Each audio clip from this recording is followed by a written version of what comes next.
दोस्तों नमस्कार, मैं हूँ विजय कुमार। मेरी कुछ किताबें हैं, उसमें एक किताब का मैं आपको परिचय कराता हूँ। अच्छी लगे तो खरीदिए, ना अच्छी लगे तो ये तो पढ़ने के बाद ही पता लगेगा ना अच्छी और बुरी है, इसलिए खरीदना तो पड़ेगा आपको।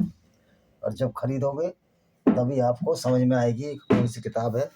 तो ये मेरी किताब है लॉस्ट पैराडाइज कश्मीर, इसको ज़रूर पढ़ें। ये किताब कश्मीर को किस तरह इस्लाम ने बर्बाद किया उसकी एक झलक है, उसका एक पैनोरमा है, झांकी है। उसी तरह बहुत सारी किताबें मेरी लेमेंट ऑफ सिंजार है, ये रुद्रा शाश्वत पब्लिकेशन बिलासपुर में है, इसको भी आप पढ़ सकते हैं। और आज जो हम चर्चा का विषय है हमारा वो है अंकिता भंडारी हत्याकांड। तो दोस्तों ये हत्याकांड 11 नवंबर 2003 को पैदा हुई थी लड़की और 18 सितंबर 2022 को उसकी मृत्यु हो गई, यानी पूरे 19 साल की भी नहीं थी। भारतीय राज्य उत्तराखंड के पौली जिले के गंगा भोगपुर में वनतरा रिजॉर्ट में एक रिसेप्शनिस्ट थी, पौड़ी जिले के गंगा भोगपुर में, जिसके साथ कथित तौर पर बलात्कार हुआ। उसके बाद उसकी हत्या कर दी गई। इस मामले में राजनीतिक रूप से कथित तौर पर क्या बलात्कार हुआ, जो लड़की सुसाइड कर रही है, या तो बलात्कार की कोशिश हुई या बलात्कार हुआ, उसकी बॉडी जला दी, उसकी बॉडी कहाँ, और उसके बाद हत्या कर दी गई। इस मामले में राजनीतिक रूप से प्रभावशाली व्यक्तियों के शामिल होने और ढंग से जांच नहीं करने के रास्ते से प्रचार मिला। तो दोस्तों इसमें जो दुष्यंत कुमार है, जो राज्यसभा सदस्य रहा है बीजेपी का और अभी राष्ट्रीय महामंत्री है बीजेपी पर, उसका नाम आ रहा है कि वो व्यक्ति उस 68 साल की उम्र है उसकी आज, जब वो रहा होगा करीब 65 साल का, और वो 19 साल की लड़की जो उसकी बेटी से भी छोटी है उसके साथ वो बलात्कार करने की कोशिश कर रहा था। तो बीजेपी नहीं, सारे कांग्रेसी, आम आदमी पार्टी, अभी आम आदमी पार्टी, वे सारे के सारे जिनको अच्छे लोग नहीं होते, जो निकम्मे होते हैं वो राजनीति में आ जाते हैं। इसलिए राजनीति में लुच्चे लफंगों की भीड़ लगी हुई है। गाजियाबाद में कुछ एक पार्षदों को छोड़ दें, मैं वहीं का रहने वाला हूँ, जिन पार्षदों को कोई काम नहीं था, गली में मंडराया करते थे, आवारागर्दी करते थे, लफंगागिरी करते थे, उसमें ज़्यादातर पार्षद चुन के आते हैं। ये हमारे देश का भविष्य है। अगर हमारे पार्षद लेवल पर ही पढ़े लिखे अच्छे लोग आए, सच्चरित्र लोग आए, तो राजनीति का इतना विकृत स्वरूप ना होता और ना ही एक अंडर ग्रेजुएट आदमी प्रधानमंत्री बनता। यद्यपि संविधान में व्यवस्था है कि अनपढ़ आदमी भी प्रधानमंत्री बन सकता है, लेकिन झूठा व्यक्ति प्रधानमंत्री ये बोल करके, मैंने बीएससी की बीए किया और फिर एमए किया, और ना उनका कोई आज तक सहपाठी है। दो बड़े असंभव काम है मोदी जी के। मोदी जी के साथ पढ़ने वालों को ढूंढना बड़ा असंभव है, और जहाँ इन्होंने चाय बेची, जिन्होंने चाय पी या जो इनके साथ रहते थे, उनको ढूंढना बड़ा काम है। तो ये तो फ्रॉड है, पूरा फ्रॉड है। ये बीजेपी नहीं, कांग्रेस भी फ्रॉड है। सारी पार्टियों में बलात्कारी हैं। ये जो सेंगर था पहले बीएसपी में था, फिर समाजवादी में था, फिर ये बीजेपी में आ गया। अब मायावती जी को तो फिर कोई हक ही नहीं है कि गेस्ट जो हाउस कांड हुआ था, लखनऊ का गेस्ट हाउस कांड, जिसमें इनकी बेइज्जती करी गई, क्योंकि तुमने तो अपनी पार्टी में बलात्कारी भरे हुए हैं, तो तुम किस मुंह से अपने गेस्ट हाउस कांड को किस मुंह से भर्त्सना कर सकते हो? ये काम हम कर सकते हैं, लेकिन तुम्हारी औकात नहीं है। तो दोस्तों आज इस पर देखते हैं अंकिता की मां के दावों के मामले को अधिक तूल मिला। हालांकि पुलिस के आरोप में प्रभावशाली वस्तियों के शामिल होने के दावे को शामिल नहीं किया गया। अब सवाल इस बात का है कि जो आतंकवादियों को मारने तो अज्ञात मोटरसाइकिल सवार पाकिस्तान में भी आ जाता है, कनाडा में भी आ जाता है, तो क्या हम इतने गैरतमंद नहीं हैं कि अज्ञात मोटरसाइकिल सवार इन राजनीतिक जो रेप करते हैं, जो कत्ल करते हैं, बलात्कार करते हैं, और वो अफसर जो भ्रष्टाचार करते हैं, अज्ञात हमलावर उनके लिए नहीं बने? अरे ये तो और धर्म का काम होगा अगर इन लोगों को अज्ञात हमलावर उनके सही मंजिल पर पहुंचा देंगे, क्योंकि ऐसे व्यक्ति को जीवित रहने का अधिकार नहीं है। अगर कानून प्रशासन पुलिस और न्याय व्यवस्था ढीली है फिर तो न्याय अपने हाथों में लेने में क्या बुराई है। और फिर पब्लिक की इच्छा ही सर्वोपरि होती है। पब्लिक जैसा चाहेगी, उचित कानून की राह में चलने में कोई परेशानी नहीं होनी चाहिए। और मोटरसाइकिल वालों को भी अपना काम सिर्फ इस्लामिक आतंकवादियों के खिलाफ नहीं, सभी अपराधियों बलात्कारियों के खिलाफ सकुशल करना चाहिए। तभी हम मानेंगे वो धर्म के रास्ते पर चल रहे हैं। आ जाओ, मैं वीडियो बना रहा हूँ, लेकर जाओ।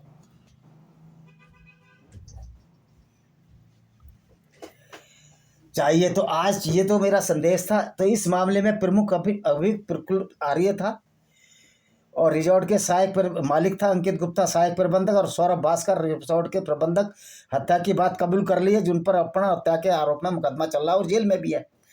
लेकिन सवाल ये है उसकी हत्या कब हुई। अंकित भंडारी की, अंकिता की हत्या जब हुई जब उसने कहा कि मैं दुष्यंत गौतम नाम के व्यक्ति को इलिसिट संबंध नहीं बनाऊंगी, तो इन लोगों ने हत्या कर दी। क्योंकि दुष्यंत गौतम का दबाव होगा, वो राज्यसभा का सदस्य है, अभी उसने नोटिस भेजा है किसी को। तो मैं ये पूछना चाहता हूँ इसके नोटिस से क्यों डरना। अगर दुष्यंत गौतम के कंचों में पानी है, प्रधानमंत्री मोदी जी का बहुत बड़ा सीना है, तो इसका नार्को टेस्ट कराइए। दुष्यंत गौतम जब तक इस पर आरोप है इसको महामंत्री पद से त्याग देना चाहिए। लेकिन बीजेपी क्या, आज राजनेताओं की एक बेशरम पीढ़ी तैयार हो गई है। कितने एक्सीडेंट हो रहे हैं, क्या अश्विनी वैष्णव इस्तीफा दे रहे हैं। तो बेशरमों की बहुत बड़ी फौज है। तो पब्लिक से बड़े ये नहीं है, नेताओं को समझना चाहिए। अगर पब्लिक डंडा लेके लाठी लेके सड़कों पर आ गई, अभी तो बड़े ही आंदोलन शांतिपूर्ण रहे हुए हैं, मैं तो पब्लिक को यही सलाह दूंगा कि अब हित में आप हेलमेट पहन कर जाएं, देश हित में जाएं। नक्सलियों का और सलजील इस्लाम जैसों को तो अज्ञात मोटरसाइकिल सवार अगर इनकी जमानत मिले तो उनका काम तमाम कर दें, ये कोई अपराध नहीं होगा। तो लाठी डंडे और हेलमेट लेकर जाएं। अगर न्याय की लड़ाई, क्यों पब्लिक सिर्फ पुलिस के डंडे खाने के लिए रह गई है क्या। अगर पब्लिक सही काम के लिए, क्या वो डंडे नहीं बजा सकती, क्या उसके हाथ में हथियार नहीं आ सकते। ये चीज़ राजनेताओं को समझ लेना चाहिए। जब पब्लिक सड़कों पर उतरती है तो आर्मी और पुलिस के अच्छे लोग भी उन्हीं का साथ देते हैं। ऐसा बहुत बार हो चुका है। तो करप्शन पर अगर रोक नहीं लगी फिर अज्ञात हमलावर आएंगे, मुझे लगता है यही है, क्योंकि हमलावरों ने एक बहुत बड़ा धर्म का काम ले लिया है। अब आगे की बताते हैं, ये तो हो गया बहुत। अंकिता भंडारी दोब, श्रीकोट, पौड़ी, गढ़वाल, उत्तराखंड की रहने वाली थी। इंटरमीडिएट पूरा करने के बाद उन्होंने देहरादून के होटल प्रबंधन से 6 महीने का डिप्लोमा किया। उसके बाद अंकिता ने 28 अगस्त 2022 को बंतरा रिजॉर्ट, ऋषिकेश, बंतरा रिजॉर्ट इसका भी है, नील अंबानी के लड़के का, नील अंबानी है बड़ा वाला, मुकेश अंबानी के लड़के का, जिसमें ज़बरदस्ती हाथी को बांध के ले गया। ऋषिकेश उत्तराखंड में रिसेप्शनिस्ट के तौर पर काम करना शुरू किया। उसने जम्मू के पुष्पदीश कुमार के भी साथ संबंध थे, जिससे वो ऑनलाइन मिली थी। 18 सितंबर को अंकिता ने अपने माता पिता की कॉल का जवाब नहीं दिया। जब परिवार ने उसे उसके कमरे में खोजने की कोशिश की तो उसे ढूंढ नहीं पाए। उसने पुष्पदीप की भी कॉल वापस नहीं की, जो अंकिता के रिसोर्ट में उत्पीड़न के बारे में बताने के लिए संदिग्ध हो गया था। इस पर एक वीआईपी को रुपए में अतिरिक्त सेवा देने का दबाव डाला जा रहा था, 10,000। और ये वीआईपी जिसका नाम आ रहा है, ये कौन है? दुष्यंत गौतम, जो सबको नोटिस भेजता है। अरे भाई, तेरे में दम है तो नार्को टेस्ट करा। नोटिस भेजने से क्या कोई डर जाएगा? आरोप लगाया तो सामने भी नहीं आ रहा, खाली नोटिस भेज रहा, डरा रहा, लोगों को धमका रहा है। ऐसे कोई नहीं डरता। उसके पिता ने राजसव थाने में गुमशुदगी की रिपोर्ट दर्ज कराई, लेकिन 2 दिन तक कोई कार्रवाई नहीं हो सकी। बाद में मामले का लक्ष्मण झूला पुलिस को स्थानांतरित कर दिया गया, जिसने मामले के 3 आरोपियों पुलकित आर्य, और ये भी एक नेता का बेटा। तो नेता तो ज़्यादातर भारत में लुच्चे, गुंडे, लफंगे ही आ रहे हैं आजकल। ये अतुल गर्ग जो है, ये गाजियाबाद का जो ये लैंड माफिया है, इसका बाप दिनेश चंद्र गर्ग एमएलए कभी ज़िंदगी में नहीं बन पाया, और ये आज 30-40 हज़ार बनिए वोटों के आधार पर पूरे लोकसभा का प्रतिनिधित्व कर रहा है। इस बार इसको भी सबक सिखाना है, क्योंकि ये बेईमान व्यक्ति है। इसकी पार्टी जिस पार्टी में बनी है व्यवसायी होंगे, ईमानदार हो ही नहीं सकती, चाहे वो कांग्रेस हो, चाहे बीजेपी हो, चाहे आम आदमी पार्टी हो। ये मैं बिल्कुल खुलकर स्पष्ट तौर पर कह रहा हूँ। जिसको नोटिस भिजवाना भिजवाओ, हमारे पास प्रूफ है कहाँ कहाँ ये बेईमानी करते हैं। कि मैं जिस विभाग में रहा हूँ, मेरे राइस मिलरों से संबंध है, मैं सारों की पोल खोल कर रख दूंगा, रिकॉर्ड दूंगा, आपको अरेस्ट भी करने पड़ेंगे वो पुल की। अच्छा, इसके बाद क्या, उस बाद में मामले को लक्ष्मण झूला पुलिस को स्थानांतरित कर दिया गया, जिसने मामले के 3 आरोपियों पुलकुतारी, मुख्य आरोपी होटल के प्रबंधक अंकित गुप्ता और पुलकित के दोस्त सौरभ भास्कर को गिरफ्तार करने में कामयाबी हासिल की। पुलिस पूछताछ के दौरान तीनों ने अपराध कुरित किया और पुलकित के अंकिता के साथ गर्म बातचीत के बाद वे सभी चीज़ों को सुलझाने के लिए पाकिस्तान पर गए। हालांकि रास्ते में गर्म बातचीत हुई, उसने कहा मैं नहीं करूँगी ये, और उसका कत्ल कर दिया इन्होंने। रास्ते में अंकिता के साथ विवाद हुआ, जिन बाद में उन्होंने धक्का दिया, उसे चिल्ला नहर में हुए, फिर होटल लौटाए और कर्मचारियों को अलग कहानी सुनाई। ये तो अब सबके सामने आ चुका है। अब तो एक कोई उर्मिला सनोवर है, उर्मिला राठौड़, उसने भी कहा है कि उस लड़की को इन्होंने मारा और दुष्यंत गौतम बलात्कार करने के लिए आने वाला था वंतरा रिजॉर्ट में। तो ये सारे नेताओं की कहानी है।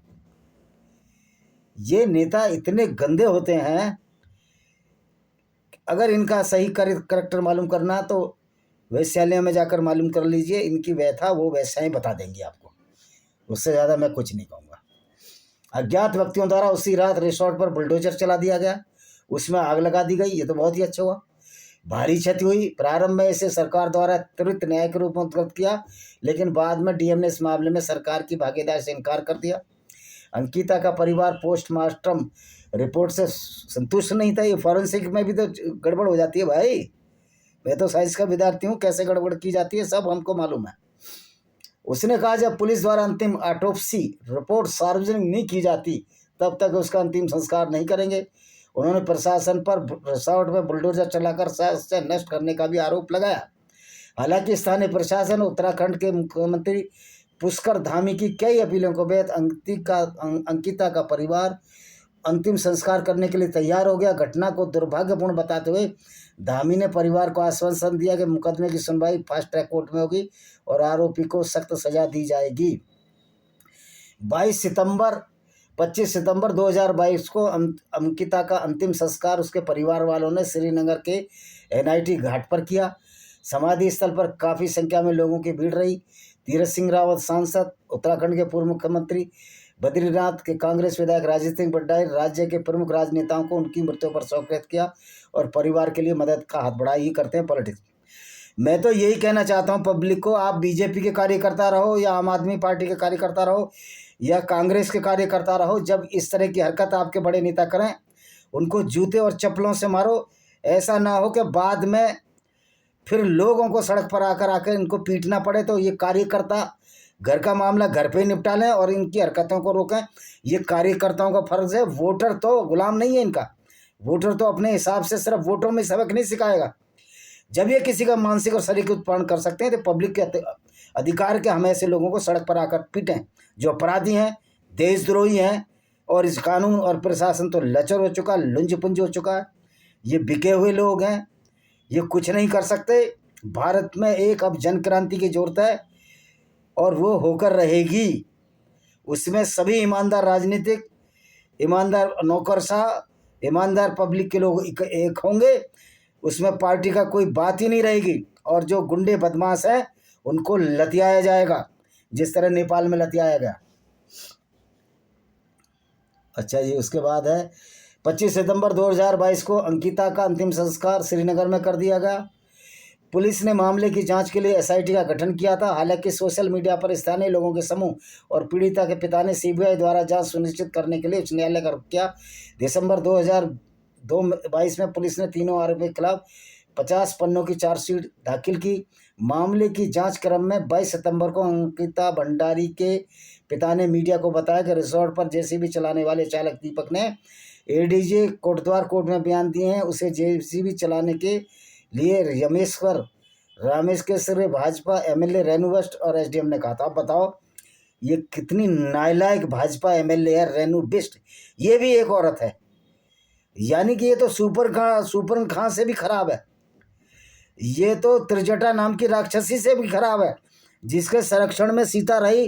राम उसका बाल बांका नहीं कर सका। त्रिजटा विभीषण की बहन थी। तो ये तो बड़े नीच लोग हैं। तो इन नीचों को पीटने में पब्लिक देर क्यों लगाती है? भाई एक बार बताओ, अब जुलूस में तुम जाते हो, शांतिपूर्ण जुलूस का है, लेकिन पुलिस शांतिपूर्ण होती है क्या? वो तो लाठी डंडे और बंदूकों से तुम्हारा स्वागत करती है। तो कम से कम हेलमेट और एक डंडा लेकर तो आप जुलूस में जाओ, कुछ मुकाबला करो। और फिर पुलिस की तो औकात नहीं। जो आप देश हित में काम करोगे, अच्छे काम करोगे, हो सकता है पुलिस वाले भी बहुत अच्छे होते हैं, ऐसा सारे खराब नहीं है, वो भी आपका साथ देंगे, ऐसे लोग बहुत हैं।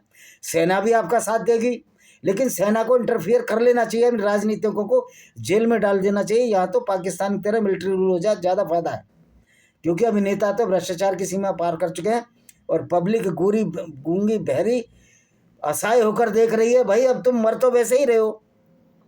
एक ऑटो वाले को किसी करोड़पति ने चांटा मार दिया, फिर चांटा मार रहा है, तो कितने चांटे खाएगा? तो 10-20 चांटे तुम मार दो, जेल जाएगा, जेल के बाद छुट के फिर उसका काम तमाम कर देगा वो।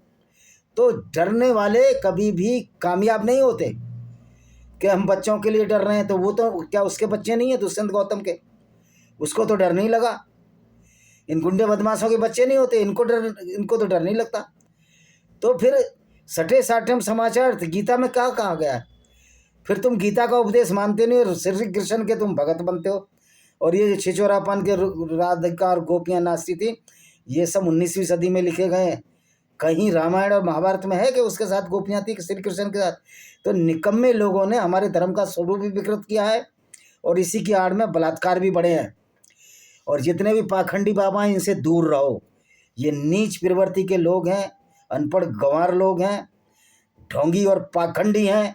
और मैं तो हिंदुओं से कहता हूँ, उन मंदिरों में चढ़ावा देना बंद करो जिन मंदिरों से सरकार टैक्स लेती है। और अंकिता भंडारी का न्याय मिले तो अच्छा है, नहीं तो मैं तो आग्रह करूँगा अज्ञात हमलावरों से कि आपके तो सुराग बहुत तगड़े होते हैं, आप किसी एजेंसी पे भरोसा मत करो। आप फिर इसने स्तर पर इसका पता लगाओ और वही काम करो जो जहांगीर का भी आपने किया, पूना बेकरी काम वाले का। इसी के साथ मैं इस वीडियो को विराम देता हूँ। वंदे मातरम, जय हिंद, आपका दिन शुभ हो।